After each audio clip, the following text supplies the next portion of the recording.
Being sober got so much easier when I realized that I was more addicted to the routine than the actual za itself. Most of the people who are stoners, or they feel like, yeah, I do this every day, they have a routine. Some people come home from work and they're just like, yeah, I got my time. They put on a movie, they order food. Like, it's a whole thing. For me, my routine was I go on a nice little walk and I listen to music, and everybody who they know the moment when you feel like, oh shit, like I'm actually faded. You can hear the music play, like you can hear all the instruments. Everything is just, the world looks a little different. I would go get food and I would come home and I would put on something to watch, or I would just go home and I would just paint and draw for hours on end relentlessly. Now, if these are things that I do not do sober, of course I'm gonna associate the enjoyment of that routine with the high.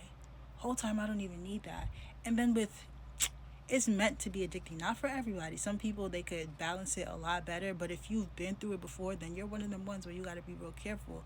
But I watched a video on it and she said like the oral fixation, that handsome mouth, that's something that we build a relationship to when we're very young, like with feeding.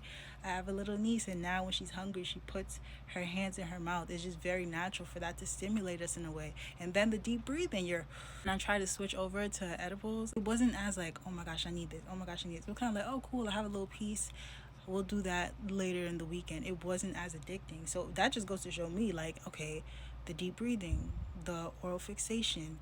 And when I started to do the routine without the, I was like, oh, it wasn't really even about that. So now whenever I feel that urge creeping up on me, I'm like, I already know what to do. I'm gonna do a little bit of deep breathing. I'm gonna do the routine that I did. I'm gonna go take me a nice little walk. In fact, we're gonna be a little extra, we're gonna be a little preventative. We're gonna take our daily walk so we can reclaim that feeling without the high. If you're trying to quit and really lock in and just throw it to the side and be done with it, try that. Try to do your routine, get used to your routine without the za, because I'm telling you, you don't need it.